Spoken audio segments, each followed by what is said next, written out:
1807, Napoleon Bonaparte, conqueror of most of Europe, a man who terrified kings and rearranged entire borders by force of will, was chased off a battlefield by rabbits. Not soldiers dressed as rabbits, not a metaphor for cowardice, actual rabbits, hundreds of them, and he never really lived it down. Here's what happened. Napoleon had just signed a major peace treaty, and to celebrate, his chief of staff decided to organize a rabbit hunt for him and his officers. A nice, relaxing outdoor activity befitting an emperor, very normal, very dignified. What could possibly go wrong?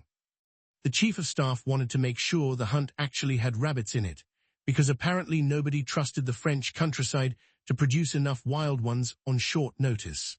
So he ordered his men to go out and acquire a large number of rabbits ahead of time, somewhere between several hundred and a couple thousand, depending on which account you read, and release them onto the hunting grounds right before Napoleon arrived.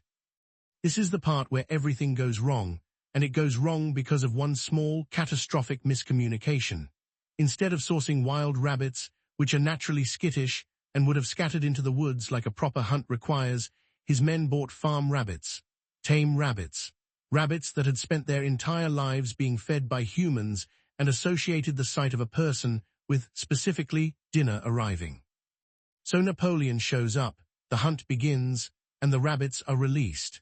And instead of fleeing in terror like nature intended, hundreds of rabbits look at the largest cluster of humans on the field, correctly identify it as the direction food usually comes from, and charge directly at Napoleon. Not scatter, not flee, charge as one mass toward the Emperor of France. At first it apparently looked almost cute, a wave of rabbits approaching, before everyone realized this was not a small number of rabbits being friendly. This was an actual swarm, closing in fast, and there were simply too many to fend off with sticks or guns or dignity. Napoleon's men reportedly tried to whip the rabbits back, wave them off, physically block them, and none of it worked, because the rabbits had absolutely zero interest in being intimidated by an army that had, weeks earlier, conquered actual nations. Some rabbits allegedly climbed onto Napoleon's coat, some ran up his legs. The man who had faced down cannon fire was, by every account, visibly rattled by an advancing wall of bunnies.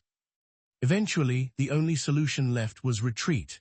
Napoleon got back into his carriage to escape, and in one of history's greatest anticlimaxes, the rabbits followed the carriage, some of them apparently still trying to climb onto it as it pulled away, because as far as they were concerned, the food source was leaving, and that was simply unacceptable.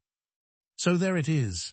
Napoleon Bonaparte, a man Europe genuinely feared, forced into a strategic vehicular retreat by a few hundred rabbits who thought it was dinner time.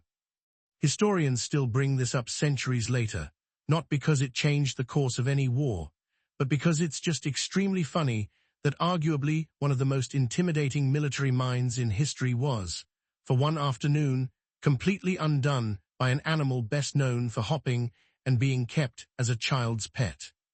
And somewhere out there, presumably, is the aide who ordered farm rabbits instead of wild ones, who had to explain to Napoleon why the Emperor of France was just chased off a field by his own hunting party. Sometimes history's biggest humiliations aren't caused by rival empires or enemy armies. Sometimes it's just a logistics mistake, a lot of rabbits, and one very bad day for one very powerful man.